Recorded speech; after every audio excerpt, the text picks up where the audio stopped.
कल प्रत्यक्ष रूप से देखने को मिली है, पर अप्रत्यक्ष रूप से भी लगातार ये झड़प होती रही है। ये और इनके घटक दल खाता तक खोलने, ये भी बहुत बड़ी उपलब्धि इन लोग ने।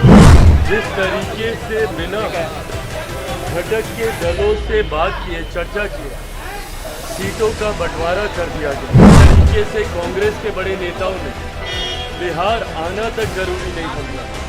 वाम दलों के नेताओं ने बिहार आना तक जरूरी नहीं समझा। कल झारखंड में जिस तरीके से इंडिया अलायंस की रैली हो रही थी, इसमें झड़प देखने को मिला। ऐसे में कांग्रेस के कार्यकर्ता के साथ साथ राजद के कार्यकर्ताओं में कहीं ना कहीं झड़प देखने को मिली। ऐसे में दोनों दल के जो कार्यकर्ता हैं वो भिड़ते हुए नजर आए। इसको लेकर लोक जनशक्ति पार्टी रामविलास के राष्ट्रीय अध्यक्ष चिराग पासवान का ताजा बयान आया है, जहां पर चिराग पासवान ने सीधा सीधा इंडिया अलायंस पर चुटकी ली है, तंज कसा है। तो वहीं चिराग पासवान का यह साफ कहना है कि अप्रत्याशित रूप से लगातार इंडिया अलायंस में झड़प देखने को मिलती है। ऐसे में कल कहीं ना कहीं देखा जाए रांची में जिस तरीके से झड़प हुआ, इसको देखते हुए चिराग पासवान ने यह साफ कहा कि प्रत्याशित रूप से भी कहीं ना कहीं झड़प अब देखने को मिल रहा है। वहीं चिराग पासवान ने यह साफ कहा है कि इंडिया अलायंस में कुछ भी ऑल इज वेल नहीं है। ऐसे में कोई भी वाम दल के नेता हो या फिर कांग्रेस के कोई बड़े नेता हो, वो बिहार नहीं पहुंच रहे हैं। प्रचार प्रसार में इससे स्पष्ट हो रहा है कि कुछ भी all is well India alliance में नहीं है। तो वहीं चिराग पासवान क्या कुछ कह रहे हैं वो सुने आप लोग।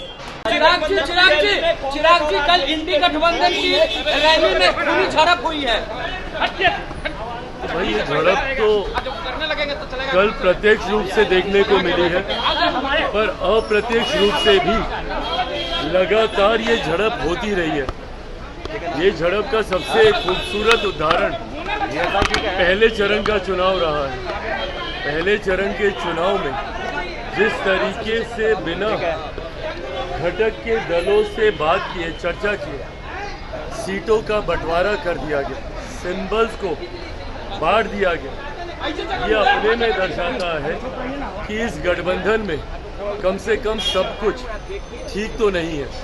जिस तरीके से पहले चरण में इंडिया अलायंस महागठबंधन, जो भी इसके गठबंधन का नाम है, जिस तरीके से कांग्रेस के बड़े नेताओं ने बिहार आना तक जरूरी नहीं समझा, वाम दलों के नेताओं ने बिहार आना तक जरूरी नहीं समझा, ये वो अप्रत्यक्ष झड़प है जो लंबे समय से इस गठबंधन के बीच चल रही है। प्रत्यक्ष रूप से वो कल वहां पर दिखाई दी, पर ये सहजता जो किसी भी गठबंधन में होनी चाहिए, कम से कम वो इंडिया अलायंस में नहीं। तेजस्वी ने कल कहा है कि लेवल प्लेइंग होगी तो 100 सीटें भी बीजेपी को नहीं आएगी। लेवल प्लेइंग ही चल रहा है भाई, लेवल प्लेइंग ही चल रहा है। ऐसे में ये और इनके घटक दल खाता तक खोलने, ये भी बहुत बड़ी उपलब्धि इन लोग ने होगी। तो आपने सुन लिया, चिराग पासवान ने इंडिया अलायंस पर जमकर निशाना साधा है। तो वहीं तेजस्वी यादव के बयानों को लेकर भी उन्होंने प्रतिक्रिया दी है, जहां चिराग पासवान ने यह साफ कहा है कि इंडिया अलायंस में कुछ भी ऑल इज वेल नहीं है और कहीं ना कहीं इसको देखते हुए अप्रत्याशित रूप से